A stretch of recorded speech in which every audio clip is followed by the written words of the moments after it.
समय राजा मंधाता महर्षि वशिष्ठ जी से कहते हैं कि हे प्रभु, आप मुझ पर कृपा करके ऐसे व्रत कथा कहिए जिससे मेरा कल्याण हो। राजा मंधाता की बात सुनकर के महर्षि वशिष्ठ कहते हैं कि हे राजन, सब व्रतों में उत्तम और अंत में मोक्ष देने वाले आमलकी एकादशी के व्रत का मैं वर्णन करता हूँ। हे राजन, यह एकादशी फाल्गुन मास के शुक्ल पक्ष में होती है।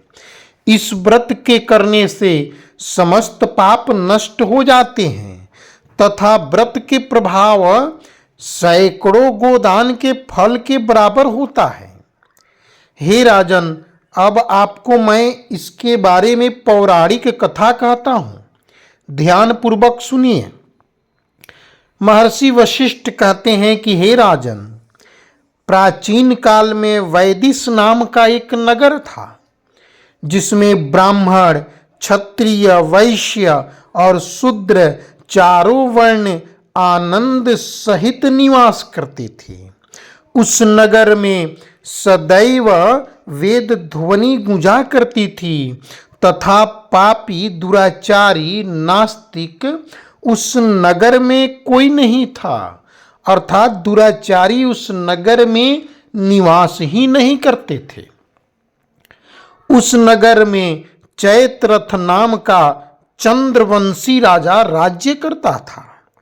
वह चैत्ररथ नामक राजा अत्यंत विद्वान तथा धर्मी भी था। उस नगर में कोई भी व्यक्ति दरिद्र तथा कंजूस नहीं था।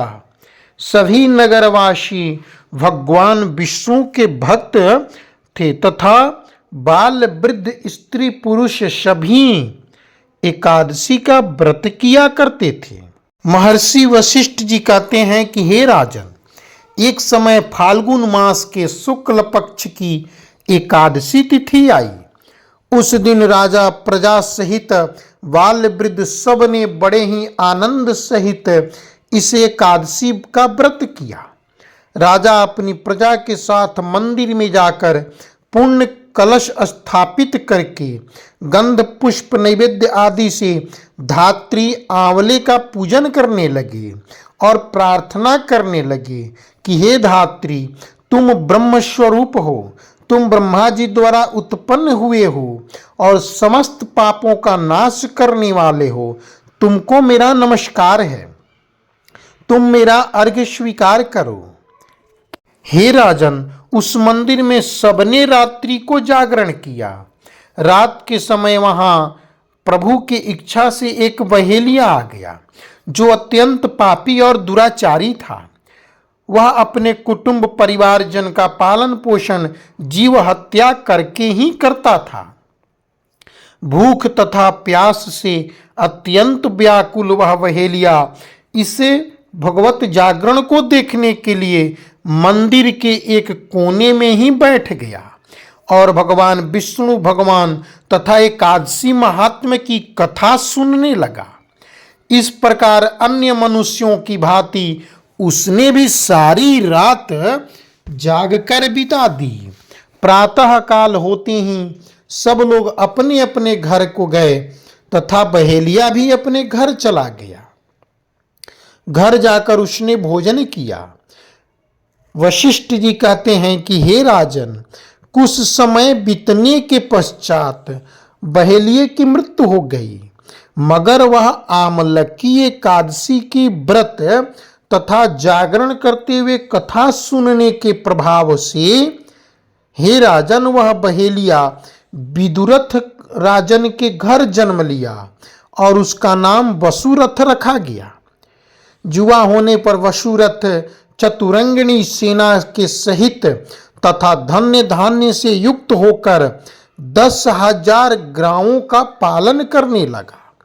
वह तेज में सूर्य के समान, कांति में विष्णु के समान, कांति में चंद्रमा के समान, वीरता में विष्णु के समान और क्षमा में पृथ्वी के समान था।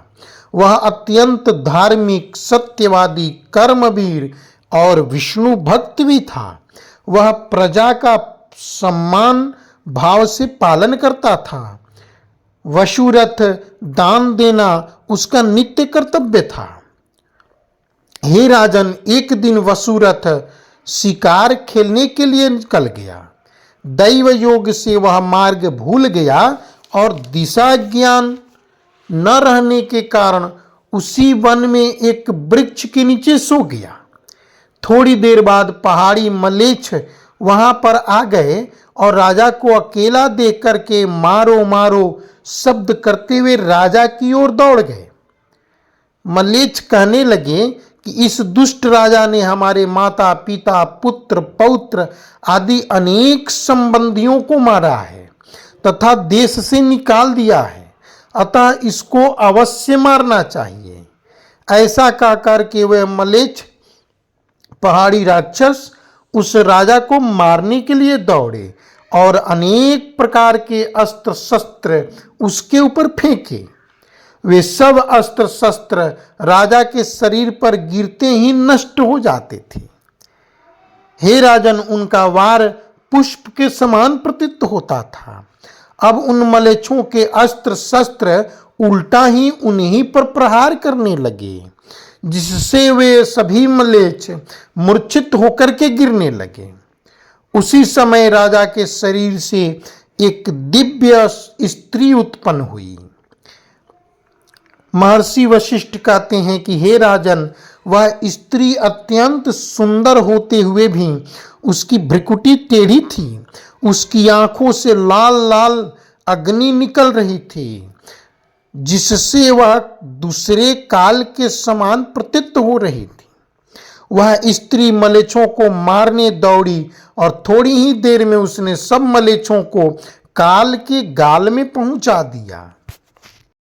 ऋषि वशिष्ठ जी कहते हैं कि हे राजन, जब राजा वसुरथ ने निद्रा से जगा तो देखा कि सभी मलेच्छ मरे हुए हैं। उनको देख करके कहने लगे कि शत्रुओं को किसने मारा है?